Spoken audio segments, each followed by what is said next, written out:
हाँ जी, so this question is from JAM 2021 और एक बहुत इंपॉर्टेंट कंसेप्ट, बहुत रेगुलरली किसी ना किसी एग्जाम में जरूर पूछा जा रहा है, रिपीटेडली पूछा जा रहा है।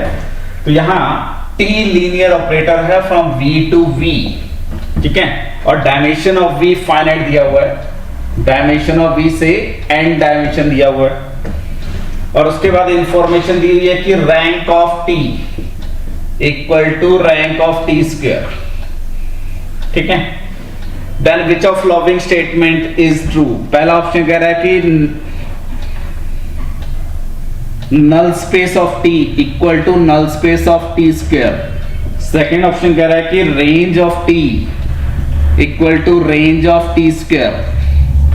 थर्ड ऑप्शन कह रहा है कि null space of T intersection range of T, ये ट्रिवियल स्पेस होगा, और डी कह रहा है कि नल स्पेस ऑफ टी जो है वो ट्रिवियल स्पेस होगा। ये आपको आइडेंटिफाई करना है, ठीक है। अब यहां क्वेश्चन में सबसे इंपॉर्टेंट पार्ट क्या है, जो हम आपको जब भी लीनियर ट्रांसफॉर्मेशन पढ़ाते हैं तो कर्नल के बारे में बताते हैं कि kernel of T contained in kernel of T square, contained in kernel of T cube and so on. ये कर्नल टी की पावर के कर्नल का रिलेशन है। और जब हम रेंज की बात करते हैं तो range of T contains range of T square, ये सारा हम क्लास में प्रूव कर चुके हैं। तो range of T cube and so on, ये प्रूव करते हैं। यहां आपको उसने दिया हुआ rank of T equal to rank of T square, तो इस स्पेस और इस स्पेस का डायमेंशन सेम है। तो पहला कंक्लूजन आ गया कि image of T equal to image of T square.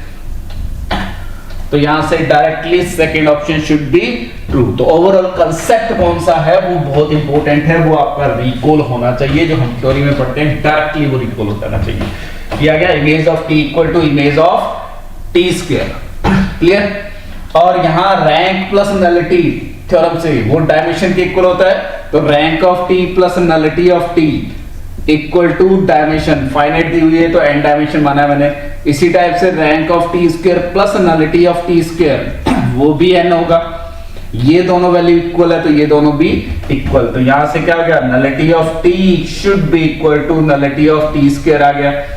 Nullity of T और nullity of T square same है, यानी कि इन दोनों स्पेस का डायमेंशन सेम है और ये इसमें कंटेन्ड है। तो यहां से कंक्लूजन आ गया कि जो कर्नल ऑफ टी है equal to kernel of T square, यानी कि नल स्पेस, दोनों के नल स्पेस सेम है, टी एंड टी स्क्वायर के। ये ट्रू हो गया, तो ए ट्रू हो गया, बी ट्रू हो गया।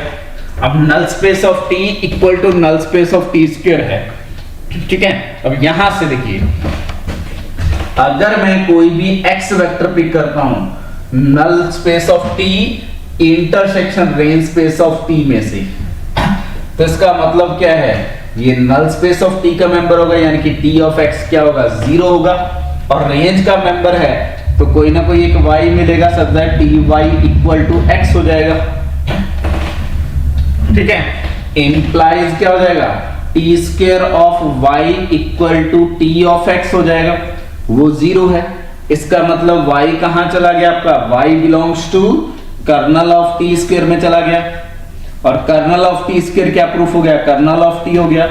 और कर्नल ऑफ टी प्रूफ हो गया तो इसका मतलब टी ऑफ वाई क्या है, मेरे पास 0 है। टी वाई 0 है, इसका मतलब एक्स कौन है, 0 वेक्टर है। क्या प्रूफ करा हमने कि इस स्पेस का कोई भी मेंबर है तो वो कौन सा मेंबर है, 0 मेंबर। तो ये प्रूफ कर दिया। अब नल स्पेस और null space of T square equal है तो इसका गारंटी नहीं है कि नलिटी ऑफ टी क्या हो, 0, वो कोई गारंटी नहीं है। 0 मैपिंग ले लो, टी का, टी स्क्वायर, टी क्यूब का, सबका नल स्पेस सेम है, लेकिन ट्रिवियल होने की गारंटी नहीं है। तो D option should be false. तो answer should be A, B and C. 2 marks हैं जो स्ट्रेट फॉरवर्ड इन 2 स्टेटमेंट का यूज करोगे प्रूफ हो जाएगा। और 2 मार्क्स के क्वेश्चन पे अगर आप 5 से 6 मिनट दे रहे हैं तो बहुत बेटर पोजीशन पे आ जाओगे, ठीक है। तो जो आपके 10 क्वेश्चन आते हैं 2 मार्क्स के, वो बहुत इंपॉर्टेंट पार्ट है। बहुत सारे स्टूडेंट उन क्वेश्चंस पे फोकस नहीं करते। अगर उस 10 में से 7-8 क्वेश्चन आपके अटेम्प्ट है तो आप जैम में बहुत बेटर पोजीशन पे हो, ठीक है।